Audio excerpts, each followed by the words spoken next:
Washington. Since last year, Senator Mitt Romney, Republican Utah, has been the only Republican on Capitol Hill willing to embrace a monthly cash allowance for parents.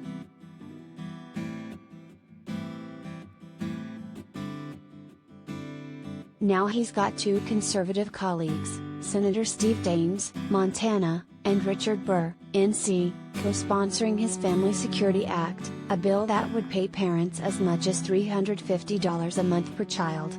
Their support shows growing bipartisan momentum for an idea long discussed on the left, one that other rich countries put into practice decades ago.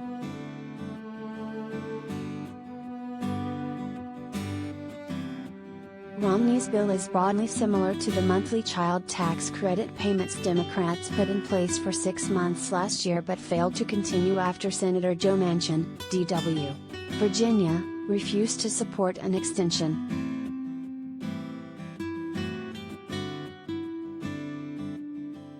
If Democrats can't muster 50 votes among themselves, the only way to resurrect the monthly payments would be some sort of bipartisan compromise.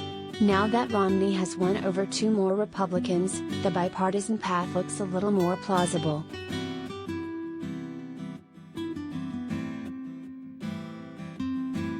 "I'm willing to sit down with them and look at several provisions," Romney said Wednesday. "There are a number of things they won't like in our bill, and we'll have to work on a bipartisan basis to get something that we can all agree to."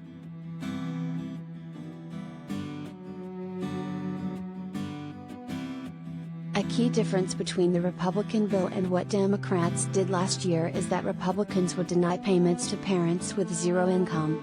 In other words, the GOP bill has a work requirement, something Manchin had insisted on that Democrats refused to include. Romney had omitted such a work requirement from a similar bill last year that no other Republican supported.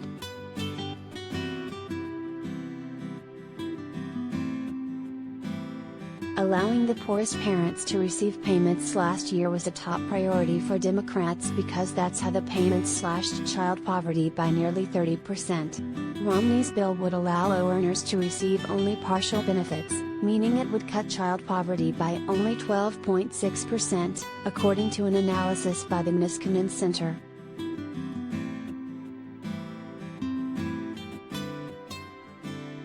Another major difference between the two approaches is that Republicans would offset the cost of their bill by eliminating a handful of tax benefits, including the deduction for state and local taxes, something that Democrats from New Jersey and other coastal states would strenuously oppose.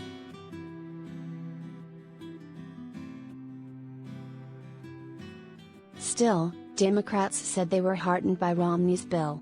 Senator Michael Bennet, Democrat Colorado, a key proponent of the child tax credit, said he deeply appreciated Romney's effort to get more Republicans on board.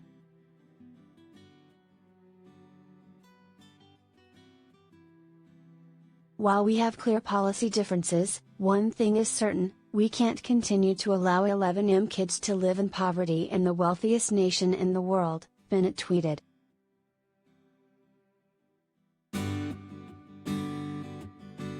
Republicans approach the issue of paying parents from a different direction than Democrats do. Democrats want to reduce child poverty, which results from a lack of parental income, while Republicans want to encourage more people to have babies. They also might want to show more support for parents as the Supreme Court prepares to roll back Roe v. Wade.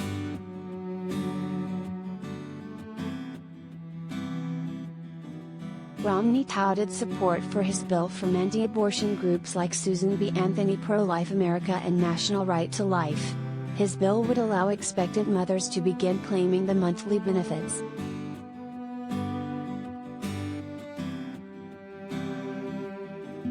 This life-affirming provision not only empowers mothers, but acknowledges that life begins before birth, National Right to Life said in its endorsement of the bill.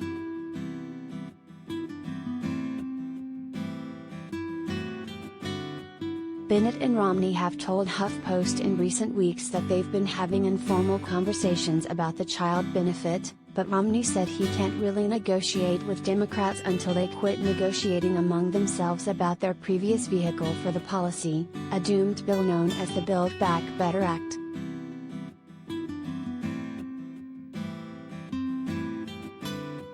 If it really goes away, then I think they will be interested in sitting down and seeing if we can find a bipartisan deal," Romney said.